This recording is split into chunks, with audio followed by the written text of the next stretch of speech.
Sudah 7 tahun, Bu Mega mengapa baru sekarang? Ditulis oleh Anto Cahaya dari siwa.com.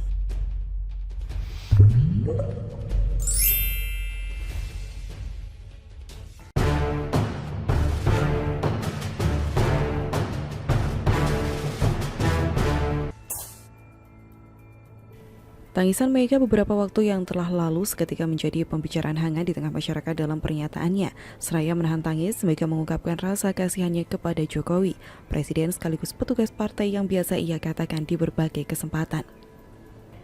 Mega beralasan rasa kasihan itu dipicu lantaran Jokowi dihina bahkan disamakan dengan binatang kodok oleh lawan politiknya atau mungkin lebih tepatnya para pembencinya. Padahal sebutan itu sudah sejak dulu disematkan.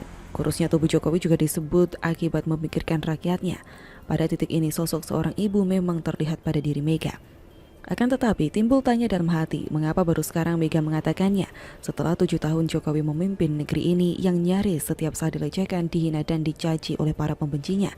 Mengapa baru sekarang Mega berani membuat pernyataan secara terbuka sampai keluar air mata? Kemana selama ini?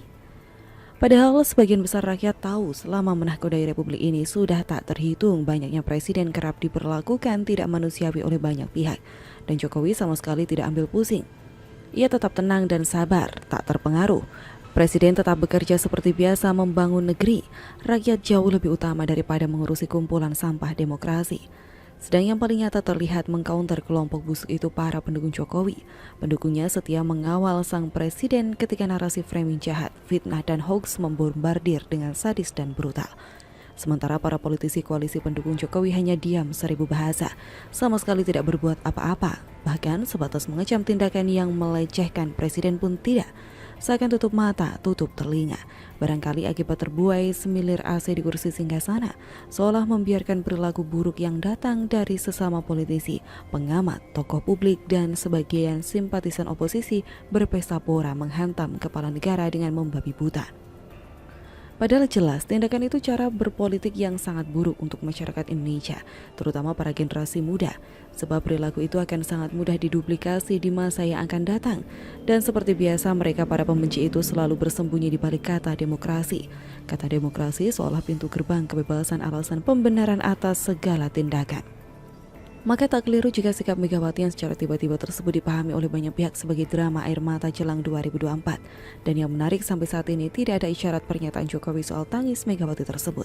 Dan yang terbaru Jokowi hanya sekali mengangguk saat Megawati menyampaikan rasa kasihan pada presiden dan tak takut dibully karena membela Jokowi. Hal itu disampaikan dalam acara pengarahan presiden kepada Purna Paskibraka Duta Pancasila Rabu 18 Agustus 2021. Setelahnya, Presiden justru agenda kerja keluar daerah, seolah tidak terjadi apa-apa, santai saja. Bagi Jokowi memang hal seperti itu tidak perlu ada pernyataan, melayani rakyatnya jauh lebih penting. Presiden Jokowi memang tipikal pemimpin yang tidak mau terjebak dengan hal-hal yang remeh-temeh. Pemilihan Presiden 2024 memang seksi mengingat incumbent tidak lagi berlaga lagi. Presiden Jokowi disinyalir menjelma menjadi salah satu tokoh yang teramat penting di balik tongkat estafet pergantian kepemimpinan nasional. Maka tidak mengherankan tak sedikit para tokoh politik yang berusaha mendapat respek dari Presiden Jokowi, bahkan tak segan-segan berusaha mendekati. Semua tokoh politik di Indonesia paham betul bagaimana kekuatan Presiden Jokowi di 2024. Selain kuat di jaringan sosial media, yang paling mencolok adalah kekuatan di organisasi relawan. Ada puluhan juta relawan yang menyebar di seluruh Nusantara bahkan di luar negeri yang masih setia kepada pemerintahan Jokowi. Nah, kiranya Megawati pun sebetulnya sudah mengkalkulasi soal hal ini.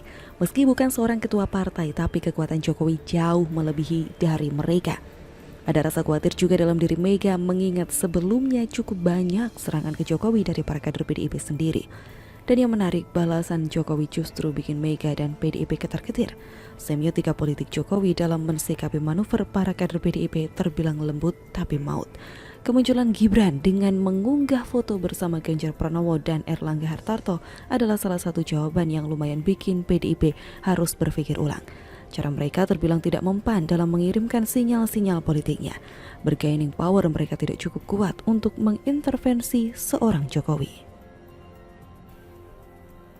Yuk simak video selanjutnya.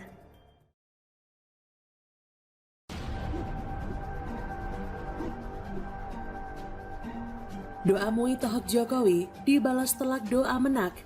Ditulis oleh Nina Nur di siwar.com.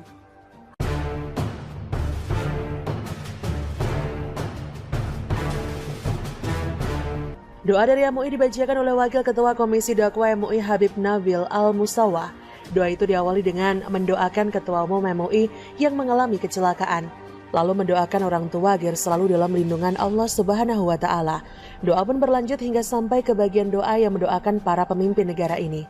Habib Nabil menyebutkan permintaan untuk memperbaiki para pemimpin. Dia berkata, "Ya Allah, perbaiki para pemimpin kami, baik di pemerintahan, di MPR, DPR, ataupun DPD RI," ujarnya, dan diulang sampai 3 kali.